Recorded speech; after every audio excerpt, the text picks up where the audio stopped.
നമ്മൾ കൂട്ടുകാരെ തിരഞ്ഞെടുക്കുമ്പോൾ അവർ ഏത് രീതിയിലുള്ള ആൾക്കാരാണെന്ന് നമ്മൾ ശ്രദ്ധിക്കാറുണ്ടോ? അവർ നമ്മളുടെ പുറത്ത് നമ്മൾ അറിഞ്ഞോ അറിയാതെയോ അവർ നമുക്ക് ചെലുത്തുന്ന സ്വാധീനം അത് നമ്മൾ അതിനെക്കുറിച്ച് ചിന്തിച്ചിട്ടുണ്ടോ? പ്രവാചകൻ സല്ലല്ലാഹു അലൈഹി വസല്ലം നമുക്ക് വളരെ മനോഹരമായ ഒരു ഹദീസിലൂടെ പഠിപ്പിക്കുന്നു. ഒരു നല്ല സുഹൃത്തിൻ്റെയും ചീത്ത സുഹൃത്തിൻ്റെയും ഉപമ കസ്തൂരി വിൽക്കുന്ന ആളെയും കമ്മാരനെയും പോലെയാണ്. കസ്തൂരി വിൽക്കുന്നവനിൽ നിന്ന് നിങ്ങൾക്ക് സുഗന്ധദ്രവ്യം സമ്മാനമായി കിട്ടാം, അല്ലെങ്കിൽ നിങ്ങൾ അത് വാങ്ങാം.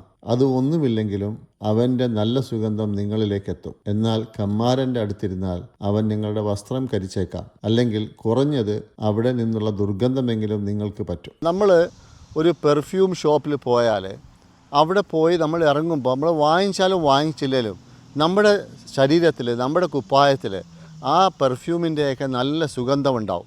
ഇതേപോലെ തന്നെ നമ്മൾ ഇനി ഒരു കൊല്ലപ്പണിക്കാരൻ്റെ കടയിൽ പോവുകയാണ്, അല്ലെങ്കിൽ ഒരു കമ്മാര പണിക്കാരൻ്റെ കടയിൽ പോവുകയാണെങ്കിൽ അവിടെ എത്തുമ്പോഴത്തേക്ക് നമ്മുടെ കുപ്പായത്തിൽ ദുർഗന്ധവും പുകയും അങ്ങനെയുള്ള കാര്യങ്ങളുണ്ടാവും. അതുകൊണ്ട് നമ്മൾ സൂക്ഷിക്കണം എവിടെയാണ് നമ്മൾ പോകുന്നത്, ആരുടെ കൂടെയാണ് നമ്മൾ സമയം ചെലവഴിക്കുന്നത് നമ്മൾ അറിഞ്ഞിരിക്കണം.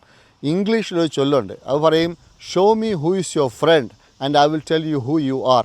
നിങ്ങളുടെ കൂട്ടുകാരൻ ആരാണെന്ന് എനിക്ക് കാണിച്ചു തന്നാൽ നിങ്ങൾ ഏത് രീതിയിലുള്ള ആളാണെന്ന് ഞാൻ നിങ്ങൾക്ക് പറഞ്ഞു തരാം എന്നൊരു ചൊല്ലുണ്ട്. വളരെ മനോഹരമാണ്, വളരെ പ്രൊഫൗണ്ടാണ്. പടച്ചവൻ നമുക്ക് നല്ല കൂട്ടുകെട്ട് തരട്ടെ.